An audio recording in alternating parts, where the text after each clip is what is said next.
Hello दोस्तों, आपका बंधु क्लासेस में स्वागत है।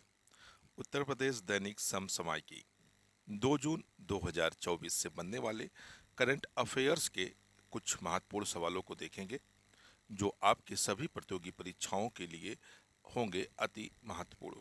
तो आइए बिना देरी किए हुए इस सेशन के पहले प्रश्न का देखते हैं। सर, प्रश्न देखें दोस्तों, इससे पहले चैनल पर जो नए जुड़े हों वह चैनल को सब्सक्राइब कर लेंगे और बेल आइकन का बटन प्रेस कर देंगे।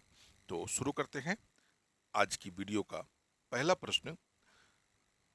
डीआरडीओ ने हाल ही में रुद्राम सेकंड मिसाइल का सफल परीक्षण किया है।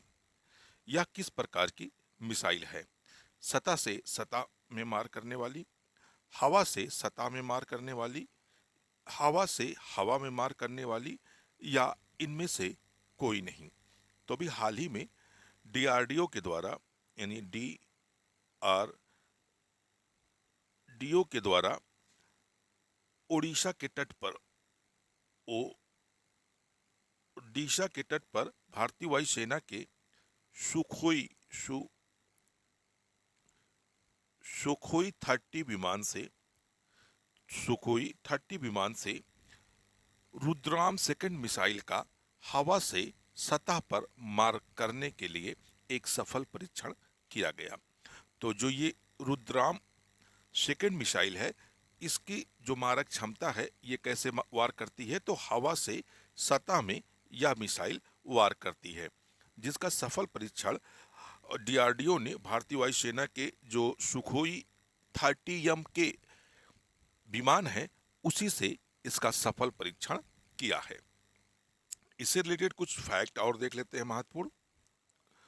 रक्षा अनुसंधान एवं विकास संगठन डीआरडीओ ने हाल ही में भारतीय वायुसेना के सुखोई 30M के फर्स्ट प्लेटफॉर्म से हवा से सतह पर मार करने वाली रुद्राम सेकेंड मिसाइल का उड़ीसा के तट पर सफल परीक्षण किया है। रुद्राम एम सेकेंड एक स्वदेशी रूप से विकसित ठोस ईंधन आधारित वायु प्रक्षेपित मिसाइल प्रणाली है। अगला प्रश्न देखते हैं, और अगला प्रश्न है, बहुराष्ट्रीय सैन्य अभ्यास रेड फ्लैग 24 का आयोजन किस देश में किया जा रहा है? भारत, जापान, फ्रांस या यूएसए? तो जो ये बहुराष्ट्रीय सैन्य अभ्यास जिसका नाम रेड फ्लैग 24 रखा गया है, इसका आयोजन यूएसए यानी अमेरिका में किया जा रहा है, जिसमें भाग लेने के लिए भारतीय वायुसेना की एक टुकड़ी क्या है, अमेरिका में पहुंच चुकी है। तो इससे रिलेटेड कुछ और फैक्ट देखते हैं महत्वपूर्ण। भारतीय वायुसेना की एक टुकड़ी हाल ही में प्रतिष्ठित बहुराष्ट्रीय अभ्यास रेड फ्लैग 24 में भाग लेने के लिए अलास्का के एल्सन एयरफोर्स बेस पर क्या कर गई है, पहुंच गई है। इसका आयोजन 2 फेज में नेवादा में नेलिस एयरफोर्स बेस और अलास्का में एलेंसन एयरफोर्स बेस पर क्या किया जाएगा, आयोजित किया जाएगा। साल 1975 से रेड फ्लैग अभ्यास का आयोजन किया जा रहा है, यानी एक तरह से कहा जाए इसका जो पहला संस्करण था वह 1975 में आयोजित किया गया था। अगला प्रश्न देखते हैं, और अगला प्रश्न है, मास कम्युनिकेशन इंटरशिप्ट प्रोग्राम हाल ही में किस मंत्रालय ने शुरू किया है? गृह मंत्रालय, जल शक्ति मंत्रालय, विदेश मंत्रालय या कृषि मंत्रालय? तो जो मास कम्युनिकेशन इंटरशिप्ट प्रोग्राम है, यह प्रोग्राम जल शक्ति मंत्रालय के द्वारा शुरू किया गया प्रोग्राम है। तो यह जो मास कम्युनिकेशन इंटरशिप्ट प्रोग्राम है, यह किस मंत्रालय के द्वारा शुरू किया गया है? तो जल शक्ति यानी केंद्रीय जल शक्ति मंत्रालय के द्वारा यह प्रोग्राम क्या किया गया है, शुरू किया गया है। तो इससे रिलेटेड कुछ और फैक्ट देखते हैं। जल शक्ति मंत्रालय के अंतर्गत नदी विकास और गंगा कायाकल्प विभाग ने मास कम्युनिकेशन इंटरशिप प्रोग्राम की घोषणा की है।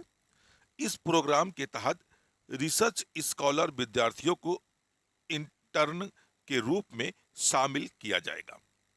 इंटर्नशिप की अवधि 6 से 9 महीने की होगी। इंटर्नशिप कार्यक्रम पूरा होने पर उम्मीदवारों को 15,000 रुपए प्रति माह मानदेय और इंटर्नशिप प्रमाण पत्र क्या किया जाएगा, दिया जाएगा। तो यह प्रोग्राम कैसा प्रोग्राम होगा, एक तरह से कहा जाए पेबल प्रोग्राम होगा, जिसके लिए जल शक्ति मंत्रालय जो इसमें सिलेक्ट स्टूडेंट होंगे उनको प्रति माह क्या करेगी, 15,000 रुपए मानदेय देगी। और जब इनकी ट्रेनिंग यानी 6 से जो 9 महीने की ट्रेनिंग होगी वह कंप्लीट होने पर इंटर्नशिप का प्रमाण पत्र भी दिया जाएगा। ये कैसे विद्यार्थी होंगे, तो रिसर्च स्कॉलर विद्यार्थियों को इसमें मौका दिया जाएगा। अगला प्रश्न देखते हैं। अगला प्रश्न है, विश्व तंबाकू निषेध दिवस प्रतिवर्ष कब मनाया जाता है? 28 मई, 30 मई, 29 मई, 30 मई या 31 मई? तो प्रत्येक वर्ष जो विश्व तंबाकू निषेध दिवस है यह प्रत्येक वर्ष 31 मई को मनाया जाता है। तो आपका राइट आंसर डी होगा, जो 31 मई है, यानी 31 मई को पूरे विश्व भर में विश्व तंबाकू निषेध दिवस के रूप में मनाया जाता है। तो इससे रिलेटेड कुछ और फैक्ट देख लेते हैं। विश्व तंबाकू निषेध दिवस प्रतिवर्ष मनाया जाता है कब, जानते हैं? 31 मई को। प्रतिवर्ष 31 मई को विश्व तंबाकू निषेध दिवस मनाया जाता है। विश्व स्वास्थ्य संगठन ने तंबाकू सेवन के खतरनाक प्रभावों के बारे में जागरूकता बढ़ाने के लिए पहली बार 1987 में विश्व तंबाकू निषेध दिवस मनाने की क्या की थी, घोषणा की थी। विश्व तंबाकू निषेध दिवस 2024 का थीम बच्चों को तंबाकू उद्योग के हस्तक्षेप से बचाना है, यानी protection children from tobacco industry interference. तो आपको ये बात हमेशा याद रखनी है, खासतौर पर इस बात को नोट रखना है कि जो थीम होती है ये अक्सर यूपीपीसीएस के एग्जामों में पूछी जाती है। तो इस बार जो विश्व तंबाकू निषेध दिवस 2024 है, इसकी थीम जो है बच्चों को तंबाकू उद्योग के हस्तक्षेप से बचाना है। नेक्स्ट क्वेश्चन देखते हैं। अगला क्वेश्चन है, भारतीय पुरातत्व सर्वेक्षण ने हाल ही में किस राज्य में नवपाषाण युग की चट्टान नक्काशी की पुष्टि की है? तो भारतीय पुरातत्व सर्वेक्षण विभाग ने जो ये नवपाषाण युगीन एक चट्टान मिली है उस पर कुछ नक्काशियां पाई गई हैं, उसकी भी हाल ही में इस विभाग के द्वारा, एक तरह से कहा जाए भारतीय पुरातत्व सर्वेक्षण विभाग ने इसकी पुष्टि कर दी है। और यह जो नक्काशी प्राप्त हुई है किस राज्य में प्राप्त हुई है, तो वही आपको बताना है, गोवा में, इंडोनेशिया में, केरल में या नई दिल्ली में। तो यह जो नवपाषाण का युगीन जो चट्टानों पर नक्काशी पाई गई है या कहाँ पर पाई गई है, तो गोवा में पाई गई है। तो यह भारतीय पुरातत्व सर्वेक्षण विभाग की एक नई खोज है, जो गोवा में नवपाषाण युगीन जो चट्टानें मिली हैं उस पर कुछ नक्काशियां प्राप्त हुई हैं, जिनकी पुष्टि भी हाल ही में भारतीय पुरातत्व सर्वेक्षण विभाग ने की है। आइए इससे रिलेटेड कुछ और फैक्ट देख लेते हैं। भारतीय पुरातत्व सर्वेक्षण ने गोवा के मोक्सी गांव में नवपाषाण काल की चट्टानों पर नक्काशी की पुष्टि की है। सूखी जर्मे नदी के किनारे मेटा बेसाल्ट चट्टान पर की गई नक्काशी में जेबस, बैल और मृग जैसे जानवरों के साथ साथ पैरों के निशान और कपयूल भी दर्शाए गए हैं।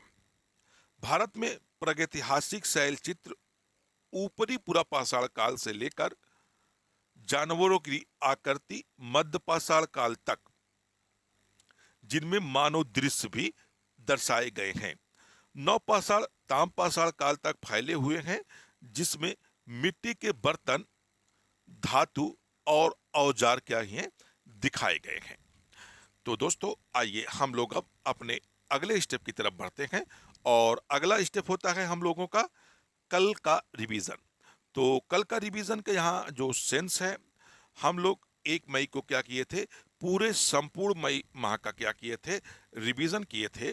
तो इसलिए 1 तारीख को क्लास ना होकर हम लोग जो कल के रिवीजन में पढ़ेंगे वो 31 मई का पढ़ेंगे। क्या पढ़ेंगे? 31 मई, यानी 31 मई का जो हम लोगों ने क्लास में कुछ महत्वपूर्ण करंट अफेयर्स के प्रश्न पढ़े थे उनका रिवीजन देखेंगे। तो इसमें पहला प्रश्न है, भारत ने किस देश में विनाशकारी भूस्खलन के मद्देनजर $1 मिलियन की सहायता राशि देने की घोषणा की है? तो भारत अभी हाल ही में समाचार की जो समाचार थे उनमें काफी चर्चा के बना था कि पपुआ न्यू गिनी में भूस्खलन के कारण 2000 लोगों की क्या हो गई थी, 2000 लोगों की मृत्यु हो गई थी। लोगों की मृत्यु हो गई थी, जिसकी सहायता, जिसके कारण भारत सरकार ने पपुआ न्यू गिनी सरकार को $1 मिलियन सहायता राशि देने की क्या की है, घोषणा की है। तो जो प्राकृतिक आपदाएं आती हैं इसमें भारत सरकार के द्वारा क्या की जाती है, एक तरह से कहा जाए सहायता राशि उपलब्ध कराई जाती है और इसी के मद्देनजर भारत सरकार ने पपुआ न्यू गिनी को $1 मिलियन सहायता राशि देने की घोषणा की है। तो आपका राइट आंसर क्या हो जाएगा? डी वाला हो जाएगा, पपुआ न्यू गिनी। अगला प्रश्न देखते हैं। अगला प्रश्न है, विज्ञान और प्रौद्योगिकी विभाग ने किस संस्थान में 2 दिवसीय जल परिवर्तन सम्मेलन का आयोजन किया है? तो यह जो 2 दिवसीय सम्मेलन का आयोजन किया गया है वह कहाँ किया गया है? आईआईटी दिल्ली में किया गया है। अगला प्रश्न देखते हैं और अगला प्रश्न है, एशियाई पंजा कुश्ती चैंपियनशिप में भारत ने कुल कितने पदक जीते हैं? तो जो एशियाई पंजा कुश्ती चैंपियनशिप आयोजित की गई थी इसमें भारत के द्वारा 7 पदक जीते गए थे, जिसमें से एक स्वर्ण पदक था, एक क्या था, स्वर्ण पदक था, और 6 जो थे कैसे पदक थे, कांस्य पदक भारत ने जीते थे। और अगर कुल की बात की जाए तो कुल भारत ने 7 पदक जीते थे। कुल भारत ने कितने पदक जीते थे? तो भारत ने 7 पदक जीते थे, जिसमें से एक स्वर्ण पदक था, बाकी 6 क्या थे, कांस्य पदक थे। अगला प्रश्न देखते हैं और अगला प्रश्न है, वैश्विक निवेश बैंक गोल्डमैन सैक्स ने वर्ष 2024 के लिए भारत की जीडीपी वृद्धि का अनुमान बढ़ाकर कितने प्रतिशत कर दिया है?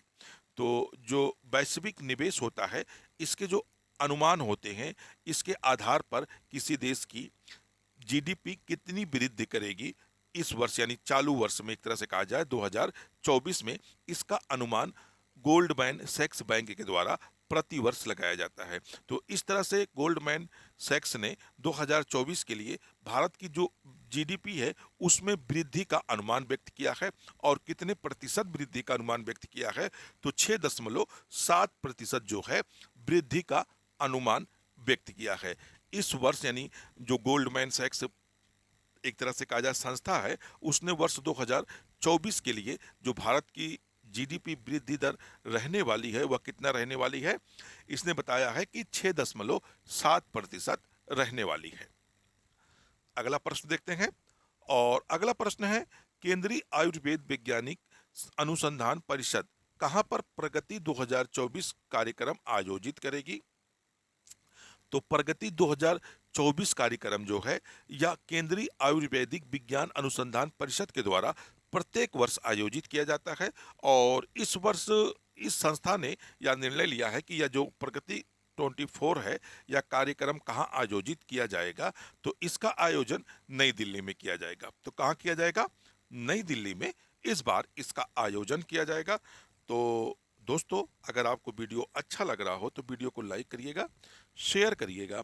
अगर चैनल पर नए जुड़े हो तो चैनल को सब्सक्राइब कर लीजिएगा, बेल आइकन का बटन जरूर प्रेस करिएगा। फिर मिलते हैं अगले वीडियो में, जब तक के लिए धन्यवाद।